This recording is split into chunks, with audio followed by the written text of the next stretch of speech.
Ich habe mich entschieden, darüber zu sprechen, sagt die Bibel etwas aus, was noch Corona kommen wird? Das ist eine Frage, die ich euch stelle. Sagt die Bibel etwas aus, was kommt nach Corona? Weil alle wollen wissen, geht es nach Corona weiter? Kann ich wieder reisen? Kann ich wieder Kinder machen? Alle diese Fragen stehen im Raum.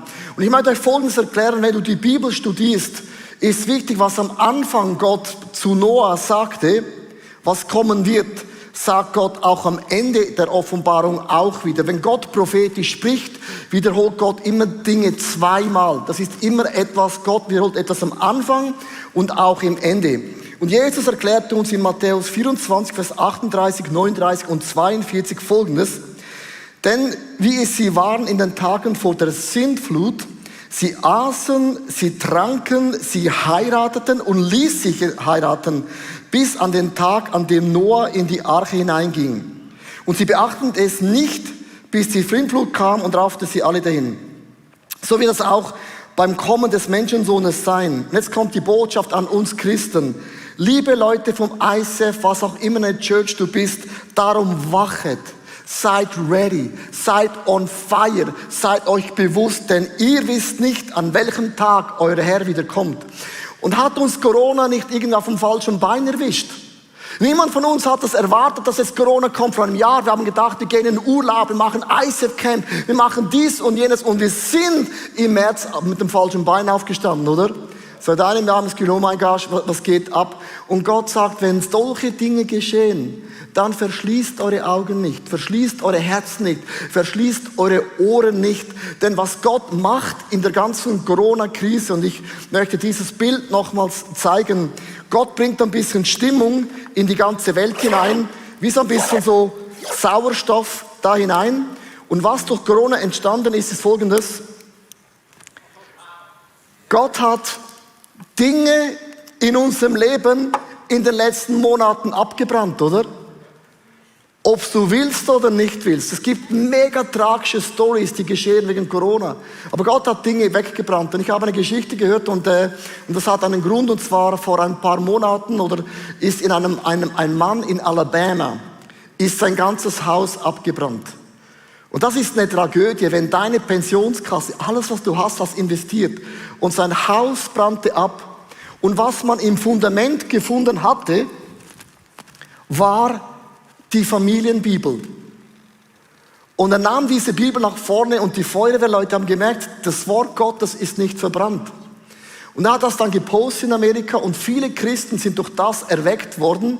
Und ich habe mit einem Mann diese Woche geskypt, ich hatte eine Online-Konferenz in Malaysia, Kuala Lumpur. Und da war ein Amerikaner zu mir gesagt, die Geschichte hat ihn zum Glauben zurückgebracht. Und seitdem hat er eine Fireproof Bible, eine Bibel, die nicht verbrannt werden kann. In der Corona-Krise, wenn Dinge weggebrannt wird, ist ja die einzige Frage, was ist dein Fundament? Hast du dein Haus gebaut auf ein Fundament oder ist es Sand? Es kommt das hervor, was schon immer drin gewesen ist. Und ich finde es mega, mega cool, die Offenbarung spricht viel über die Endzeit. Und ich beginne mit Offenbarung Kapitel 1, Vers 3. Und es achtet mal, wie der Bibelvers beginnt. Glücklich ist, wer die prophetischen Worte dieses Buches liest. Hey, ich bin so glücklich, dass ich euch das lesen darf, oder? Das Vorrecht. So beginnt die Offenbarung und dann geht's weiter. Und wer sie hört und danach handelt, der ist auch glücklich. Das heißt mit anderen Worten, wenn wir uns zusammentreffen, man sollte die Offenbarung vorlesen, der ist glücklich, und dies hören und danach handeln, sind auch glücklich. So beginnt das Buch der Offenbarung. Ich finde das mega krass. Und die Offenbarung musst du Folgendes verstehen, liebe Frauen und Männer. Nicht als ein Schlachtfeld von Gott, wo Gott Menschen umbringt und Feuer und alles, das ganze Programm kommt vom Himmel, sondern die Offenbarung musst du dir so vorstellen, wie bei den 10 Plagen in Ägypten. Die Ägypter hatten 10 Götter. Und die Götter waren mächtig, wissend und sie waren allgegenwärtig. Und was macht Gott bei den Ägyptern? Sagt er, euer Gott ist stark, wissend und hat Kraft. Aber ich bin allmächtig, allgegenwärtig und ich bin allwissend. Und Gott hat ihre 10 Götter mit einer Machtdemonstration bewiesen, dass ich, der allmächtige Gott, bin größer als alles andere. Und das war eine Machtdemonstration. Das war ein Multimedia-Spektakel Gottes. Und das Volk Gottes hat gesehen, oh mein Gott, Gott ist stärker. Und die Ägypter haben gemerkt, oh meine Güte, es gibt keinen Weg vorbei an den Thron Gottes. Warum lässt Gott solche schreckliche Dinge zu in der Offenbarung? Die Offenbarung ist eine Machtdemonstration Gottes an die Menschheit. Weil unsere Götter sind Technologie, Wissenschaft, super schlau. Globale Welt bedeutet, wir können alles machen, wie der Turmbau zu Babel. Und Gott sagt, wenn ihr global, was auch immer ihr seid, ich mache euch eine Machtdemonstration, dass eure Götter sind nichts im Gegensatz zum Thron Gottes. Und wenn du diesen Kontext nicht verstehst, legst du die Offenbarung total falsch aus. Du liest sie nicht, du hast mega Angst, spooky. Und als Gott sagt, nein. Jeder Gott, nenn ihn beim Namen. Ich, der allmächtige, allwissende, allgegenwärtige Gott, ich war schon immer auf dem Thron und ich werde immer auf diesem Thron Gottes bleiben. Eine ganz kurze Übersicht über die Offenbarung. Und das sind so 4 Teile. Der Brief an die 7 Gemeinden, dann die 7 Siegel, dann die 7 Posaunen und dann die 7 Zornesschalen, die kommen. 7 mal 7 mal 7 heißt eigentlich die Zahl der Vollkommenheit. Und lass uns beginnen mit den 7 Kirchen. Der Gott im Himmel, und ich liebe das, wenn ich habe ja Kinder. Und manchmal sagt den Kindern, Kinder, hör gut zu. Das und jenes solltet ihr nicht mehr tun. Dann schauen sie mich an und der eine sagt, ja, gehört und verändert es, oder? Der eine, ja, hört und macht es gleich weiter. Das allererste, was Gott immer tut, er spricht mit uns wie ein Vater zu den Kindern. Gott sitzt hin und sagt den 7 Kirchen, Jungs und Mädels, ich sehe, was er macht. Aber das und jenes finde ich nicht so gut, weil ich will immer noch auf dem Thron bleiben. Und lasst uns einsteigen, wie liebevoll Gott, der Vater, der Schöpfer Gott, in der Offenbarung mit seinen 7 Kirchen spricht. Und hier ist ein Cartoon-Erklärung, kurz und knackig und auf den Point. Die Offenbarung spricht über 7 Kirchen, die zur Zeit von Johannes, dem phänomenalen Autor dieses Buches, real existierten. Tatsächlich handelt es sich bei der Offenbarung um einen Brief an diese verschiedenen Gemeinden. Und darüber hinaus stehen diese Gemeinden für verschiedene Lebenssituationen der Christen über alle Zeiten und Generationen. Die Kirche in Ephesus packt Johannes nicht gerade mit sanften Handschuhen an. Er wirft den Gläubigen dort vor, dass sie für Jesus low fire anstatt on fire sind und fordert sie gleichzeitig heraus, zurück zur Leidenschaft für Jesus zu finden. Die Jesus People in der Gemeinde von Smyrna werden verfolgt und leiden unter Armut. Der Schreiber spricht ihnen Mut zu, Gott bis in den Tod treu zu sein und zeigt ihnen auf, wie reich sie eigentlich sind. Denn an der Ziellinie wartet schon Jesus mit dem Siegespokal auf sie. Yes! Die Gemeinde in Pergamon ist sehr modern und toleriert so ziemlich alles, was es unter der Sonne so alles gibt. Jeder mit jedem, Hauptsache, es passt für mich. Johannes schreibt klipp und klar, Zeit für einen U-Turn, Leute! Die Mädels und Jungs von Thyatira folgen einer Prophetin nach, die lauthals die freie Liebe proklamiert. Johannes fordert die Gemeinde raus, sie schleunigst auf den Mond zu schießen. Die Kirche in Sardes döst vor sich hin. Leute, aufwachen! Johannes fordert sie auf, den Hintern hochzukriegen und in Bezug auf ihr Glaubensleben in die Gänge zu kommen. Die Crew in Philadelphia erntet Lob für ihr unerschrockenes Auftreten in der Sache Gottes. Johannes ruft ihnen zu, Jesus kommt bald. Zum Schluss gibt es eine Botschaft für die bequem gewordenen Gläubigen in Laodicea. Sie werden trotz ihres Reichtums als arm bezeichnet und aufgefordert, schleunigst den Kurs zu wechseln. The time has come.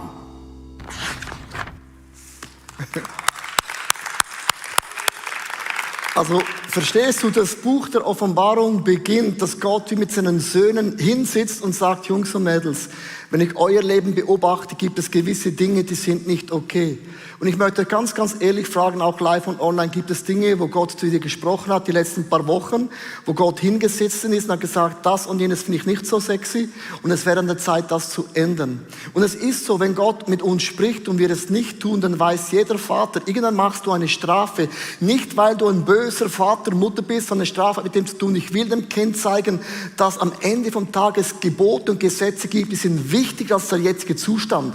Und es geht immer im Buch der Offenbarung, dass Gott sitzt auf dem Thron, der allwissende, allmächtige und allgegenwärtige Schöpfergott und seine Macht steht über allen diesen Dingen. Die Offenbarung beginnt nicht mit der Zornschale, nicht mit der Posaune, nicht mit Feuer und dem Pyro, sondern Gott sitzt hin als ein Vater und sagt, Jungs und Mädels, so goes it not. Und meine Frage ist ja in der Corona-Krise nicht mit dem Finger auf den Herr Berset zu zeigen, also mit dem zeige ich auf 5 Finger, nein, mit einem Finger. 4 Finger fragen mich, ja, wie ist es in deinem Leben, Leo? Wie sieht es aus? Und jetzt macht Gott eine Einleitung in der Offenbarung. Und schon die Einleitung, liebe Frauen und Männer, ist schon spooky. Und du sagst, die Einleitung ist schon zu viel, dann wird das echte Kapitel später für dich zu viel sein. Es sind 4 Pferde, die uns entgegenkommen. Wir haben ein Bild mitgebracht, dass du siehst, 4 Pferde werden losgelassen. Ein weißes, ein rotes, ein schwarzes und ein sehr fahles Pferd. Und dann liest man das in der Offenbarung, denkt, ja, Pferde, ich bin kein Pferdeliebhaber, Moosbröckli ja, Pferde nein. Das ist die Veganer und haben natürlich mit dem anyhow ein Problem. So, es kommen 4 Pferde entgegen. Und mir ist es jetzt wichtig, was ich jetzt euch heute sage, ist nicht, so ist es. Ich möchte euch heute eine Auslegung der Offenbarung geben, wie es vielleicht auch sein könnte.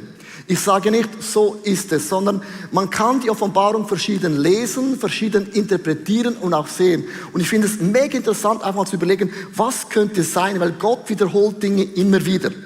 Lasst uns eintauchen, diese 7 Siegel, bei jedem Siegel gibt Gott immer eine Chance, egal welches Siegel, zu diesem Thron von Gott umzukehren und zu sagen, du bist allmächtig, allwissend und auch allgegenwärtig. Also, lass uns starten mit dem ersten einfachen Pferd. Offenbarung 6, Vers 1 bis 2. Nun sah ich, wie das Lamm das erste der 7 Siegel aufbrach und plötzlich erblickte ich ein weißes Pferd. Sein Reiter trug einen Bogen und erhielt die Krone des Siegers. Er kam als Sieger, um erneut zu siegen. Und jetzt bitte achtet mal, die Krone und das Siegel. Ich sage dir, das erste Siegel, das weiße Pferd, sieht man die Krone und ein Pfeil. Und ich sage, die Krone kann für Corona stehen. Wer um Himmels Willen gibt einem Virus einen Namen, Corona gleich die Krone? Vielleicht ist es ein Zufall, vielleicht ist es auch kein Zufall. Ich sage, die erste Botschaft beginnt. Ein Virus, eine Krone kam, wird gewinnen und ein Virus hat eine ganze Welt lahmgelegt. Flugzeuge, Tourism, everything. Er kam, um zu siegen und das ist nicht das erste Mal, wo das geschehen ist und es geschieht immer und immer wieder. So, das ist das erste weiße Pferd, das losgelassen wird. Das zweite Pferd heißt im Vers 4, diesmal kam ein Reiter auf einem feurigen Pferd, ihm wurde ein großes Schwert gegeben, damit sollte er den Frieden von der Erde nehmen. Erbarmungslos würden sich die Menschen gegenseitig umbringen. Lass uns das mal für ein paar Augenblicken uns einfach überlegen, was heißt erbarmungslos? Heißt, es ist mir so egal, wie es dir geht, Hauptsache ich habe recht. Das zweite Pferd ist das rote Pferd, der rote Siegel. Schwert bedeutet Blut, Streit und Tod. Liebe Frauen und Männer, lasst uns ehrlich sein. Corona hat das Spiel verändert. Corona hat jede Familie geändert. Noch nie hat ein Virus einen Graben der Meinung in eine Familie hineingeritzt. Unsere Gesellschaft ist gespalten für Corona, gegen Corona. Unsere Kirchenlandschaft gespalten für, gegen. Es heißt in der Offenbarung, ich habe diesen Vers nie verstanden, es kommt eine Zeit, da wird der Vater gegen den Sohn kämpfen, die Tochter gegen die Mutter und sie werden sich gegenseitig umbringen. Ich habe gedacht, das ist vielleicht Russland, der Putin. Vielleicht der Aargauer, der Schaufhauser. Zum ersten Mal in der Geschichte der Menschen ist nicht eine Nation unser Feind. Ein Virus, liebe Frauen und Männer, trennt uns in der Meinung. Und liebe Frauen, es gibt ja nur eine Meinung. Und die zweite Meinung, die Menschen haben, die wird ausgelöscht und ausradiert. Stimmt das? Also ich mache euch ein Beispiel.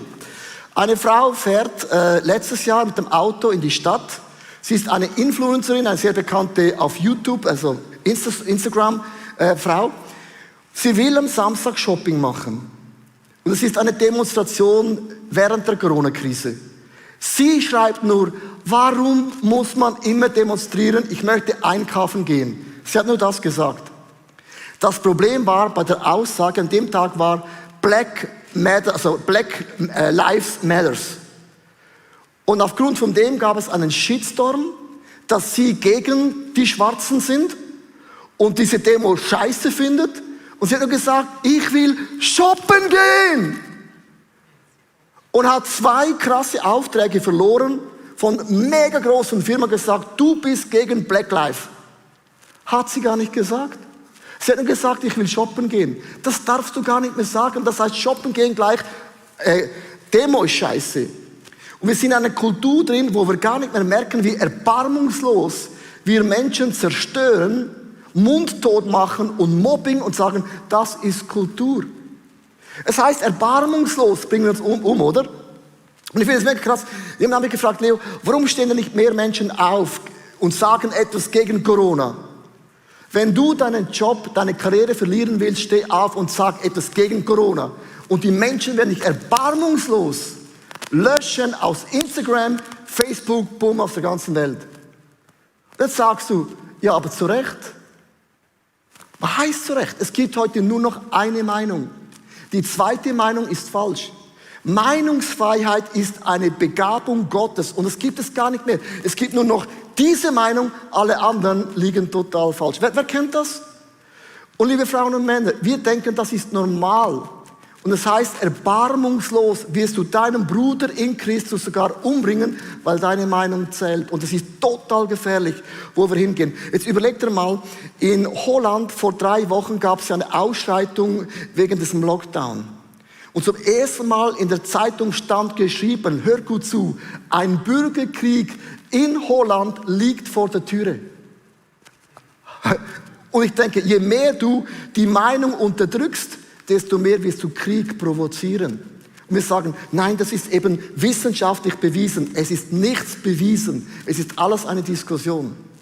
Was kommt nach diesem erbarmungslosen Pferd? Das 3. Pferd. Und ich sah ein schwarzes Pferd, sein Reiter hielt eine Waage in der Hand. Für den Lohn eines ganzen Arbeitstages gab es nur noch 1 Kilo Weizen oder 3 Kilo Gerste. Nur Öl und Wein gibt es, Halleluja, zum alten Preis. So, was sagt dieser Vers aus?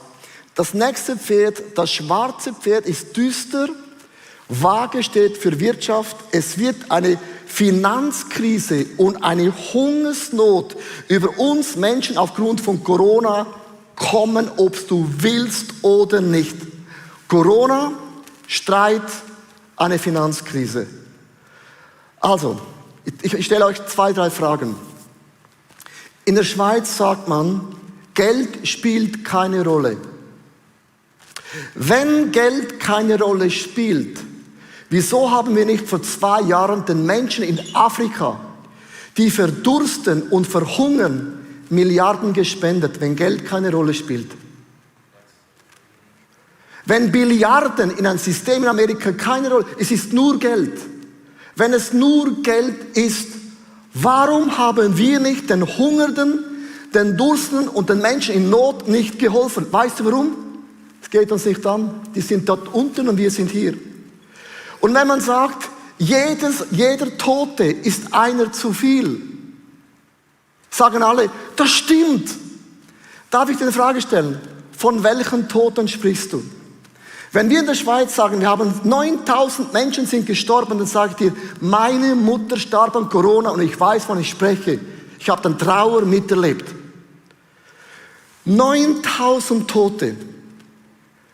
Corona, Wirtschaftskrise, Statistik sagt man, dass 150 Millionen Menschen aufgrund von Corona, vom Lockdown, an Hunger, Durst sterben werden. 9000 zu 150 Millionen. Und was ist die Antwort von uns Kirche? Wir sind für Masken, für die Impfung, was auch immer. Ich stelle euch nur Frage, dass man merkt, wir sind so weit gekommen, dass immer der Nächste ist der Beste. Und die Bibel sagt, die Krone kommt, dann kommt das Erbarmungslose und dann kommt eine Wirtschaftskrise, der so alles dekadent macht, weil ein Virus uns das Geld aus den Säcken nimmt. Ich sage immer, mir ist es egal, meine Kinder bezahlen es. Das hat schon meine Mutter gesagt. Ist nicht mehr da. Das 4. Pferd, gehen wir weiter. Dann sah ich einem Pferd voll Aschalfarbe, sein Reiter hieß der Tod und ihm folgte das ganze Totenreich. Sie erhielten die Macht über 1/4 der Erde, um die Menschen durch Kriege, Hungersnöte, Seuchen und wilde Tiere wie die Vogelgrippe, Fledermäuse, alle diese Tiere, die wir ausgebeutet haben, liebe Frauen und Männer, ist, was du gibst, bekommst du wieder. Verarscht die Tiere nicht, sie verarschen uns. Das nächste Pferd, wenn du das anschaust, Afal steht für Seuchen und der Niedergang. Corona beherrscht die Welt, es bringt Streit in die Familie, eine Wirtschaftskrise und nachdem das alles geschehen, sagt Gott, dieses Pferd ist eine Machtdemonstration Gottes, dass Impfung und Finanzwelt, wo wir aufbauen, Gott demonstriert, dass seine Macht ist noch viel, viel größer. Das 5. Pferd, das kommt, möchte ich euch vorlesen. Es kam Pferd, nicht besser gesagt, der nächste Bibelvers. Und ich sah unten am Altar all die Menschen, die man getötet hatte, weil sie sich treu an Gottes Wort gehalten hatte und bis zuletzt am Glauben bekannt hatten. Jeder von ihnen bekam ein weißes Gewand. Hast du gewusst, der größte Lohn, den wir bekommen, ist ein weißes Gewand. Nicht von Gucci, von Prada, von Zara, sondern ein weißes Gewand Gottes. Jeder von ihnen bekam ein weißes Gewand und ihnen wurden gesagt, wartet noch eine kurze Zeit. Hey, habt doch mal Geduld. Können wir mal oben runter. Bis das Schicksal eurer Geschwister und die Leidensgefährten auf der Erde erfüllt hat, die auch noch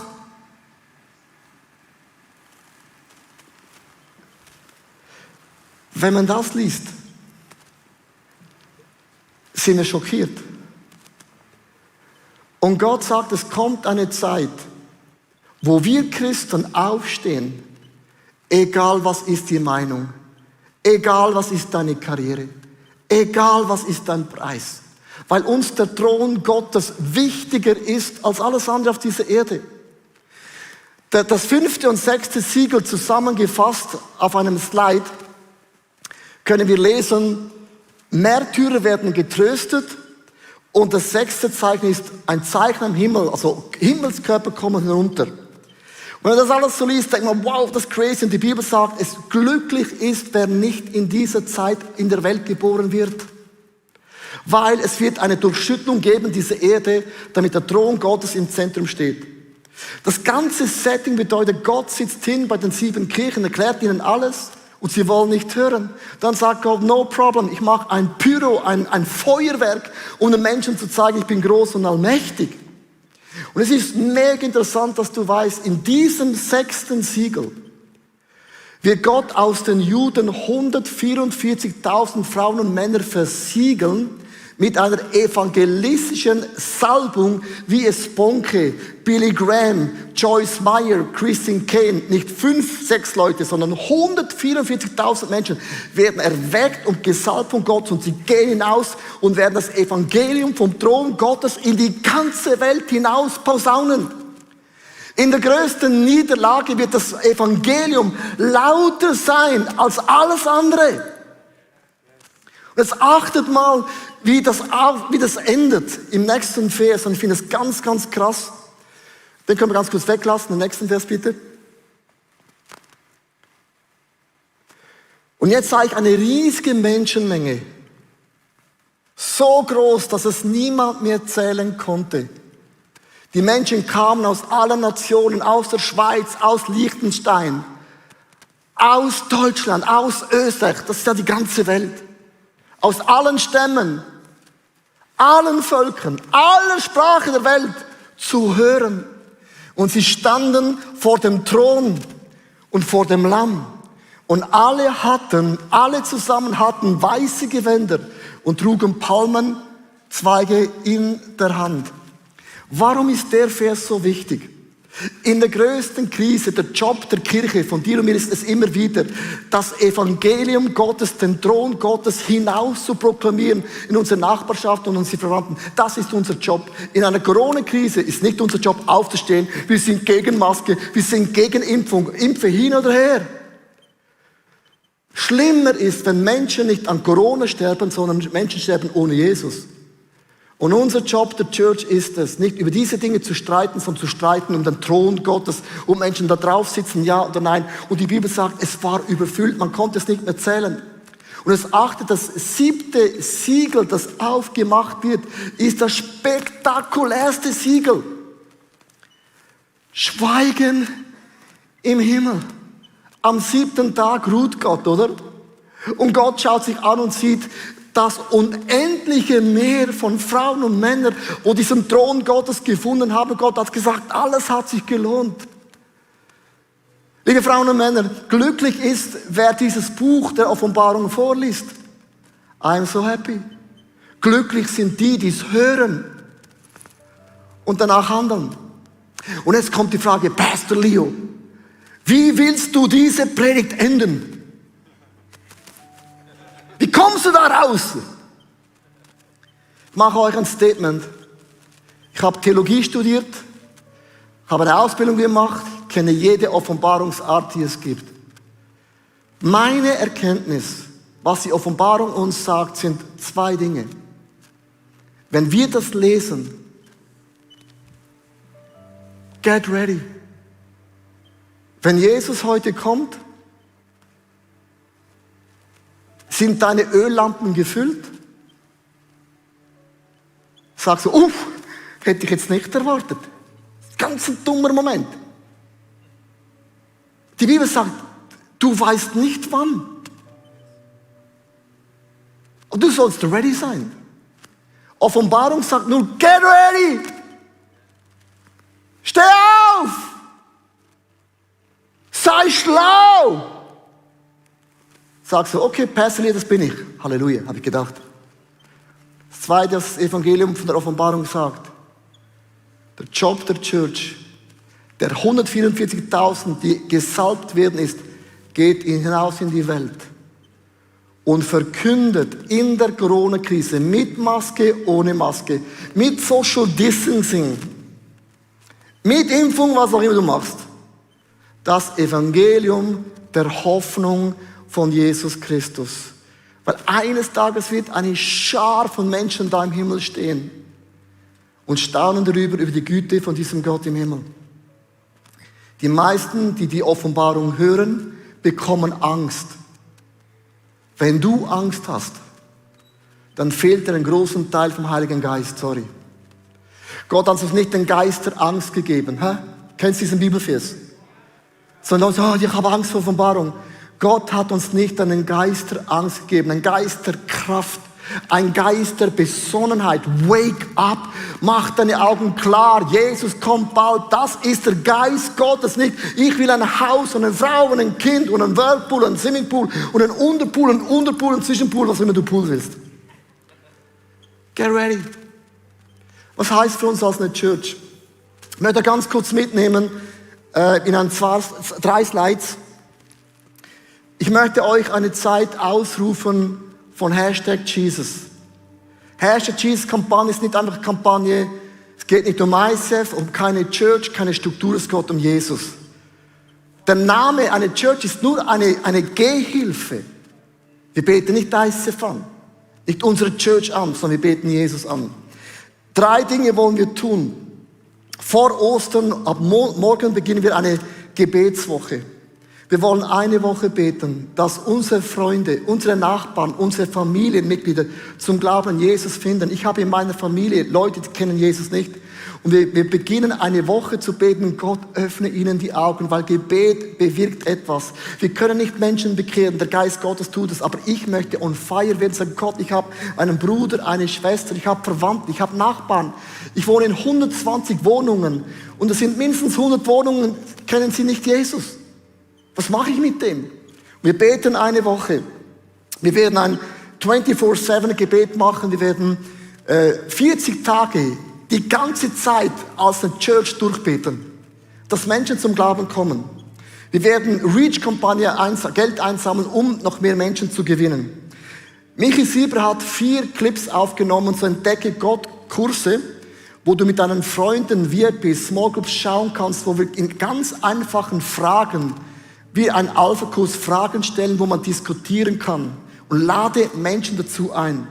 In der Osterwoche werden wir vor Ostern wieder 4 Tage zusammen beten und Ostern erleben. Dann kommt Donnerstag und Freitag, werden wir ein Multimedia-Spektakel machen an Angeboten, die letzten Stunden von Jesus. Am Samstagabend eine Worship Night, am Sonntag das Musical, wo wir alle unsere Freunde einladen, klick hinein, schau das an, du musst dabei sein. Und nach Ostern werden wir 2 Dinge tun. Wir werden das Ostermusical 2 Sonntage vertiefen, um dieses Thema nochmals zu nehmen mit allen Elementen vom Musical. Und dann werden wir einen Entdecke-Gott-Kurs machen für alle die Frauen und Männer, die sagen, ich bin offen für Jesus, ich habe Fragen, und wir möchten Hunderte von Menschen nicht für den Namen von ICF integrieren. Hör mir bitte gut zu, ich meine das von tiefstem Herzen. Sondern unser Job, den wir haben als Christen, Nachfolger von Jesus, ist, Menschen zu diesem Thron Gottes hineinzuführen. Und das ist unser Wunsch. Und ich möchte euch bitten, die nächsten 40 Tage, es ist nicht eine Kampagne, sondern es ist etwas, was wir uns sagen. Die Offenbarung lehrt uns 2 Dinge. Get ready. Bin ich ready, meinem Jesus zu begegnen?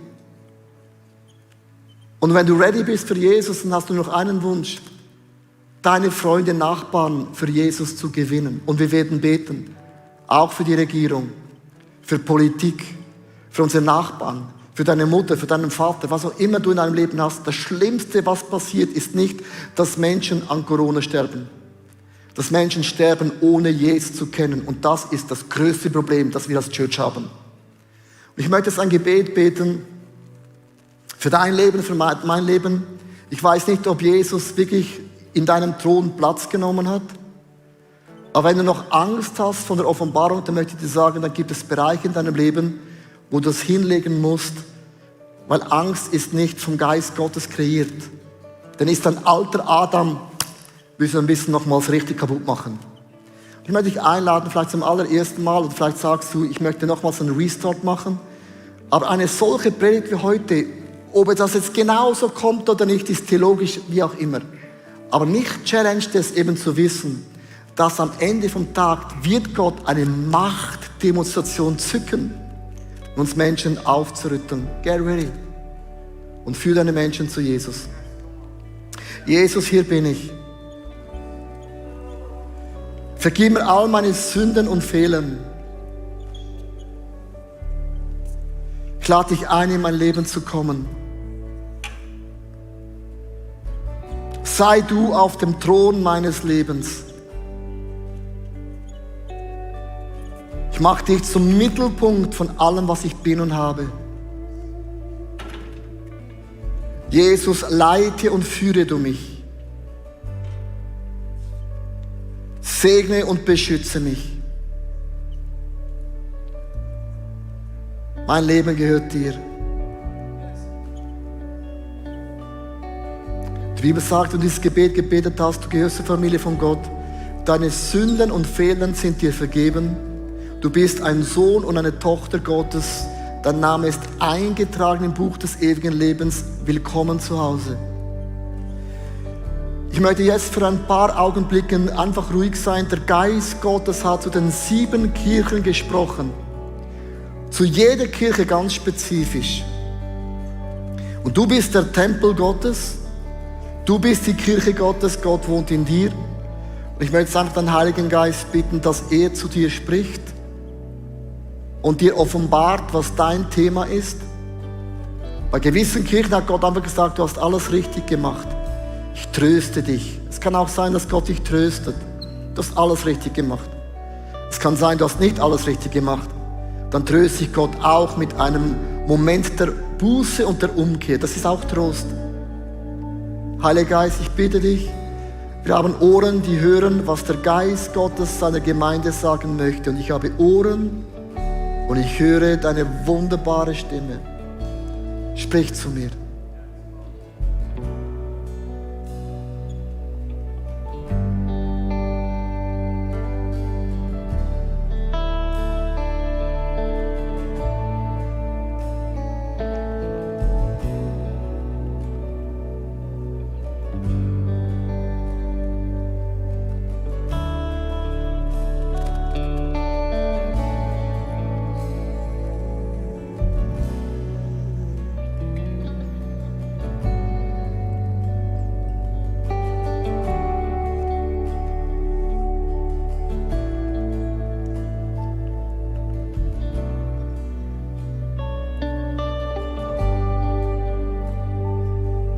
Ich möchte mit euch etwas teilen und dann gehen wir in eine Worship-Zeit hinein. Und zwar, meine Mutter ist ja im Dezember oder Ende November in den Himmel gegangen, am 1. Advent. Und wenn ein Teil von deiner Familie in den Himmel geht, den Wohnort wechselt, das hinterlässt ja Fragen in deinem eigenen Leben. Und ich war da und meine Mutter hat mich angeschaut und sie hat mir dann mega viele Werte in mein Leben hineingelegt. Aber eine Sache war gewesen, dass ich nie vergesse, woher ich komme und wohin ich gehe.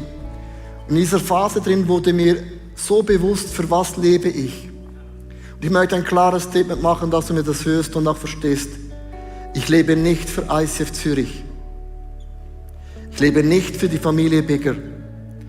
Unsere Familie hat einen Namen, aber ich lebe nicht für den Namen. Sondern ich lebe für den Wert in meiner Familie.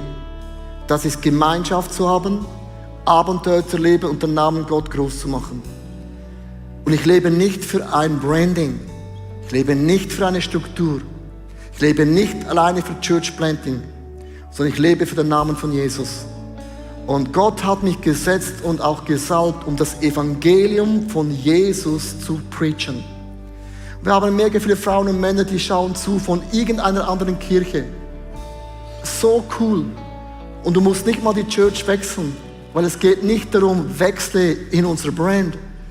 Alles, was ich will und was wir preachen und online und auch Geld sammeln werden die nächsten Monate, geht darum, wir wollen das Evangelium und wir werden das Evangelium verkündigen.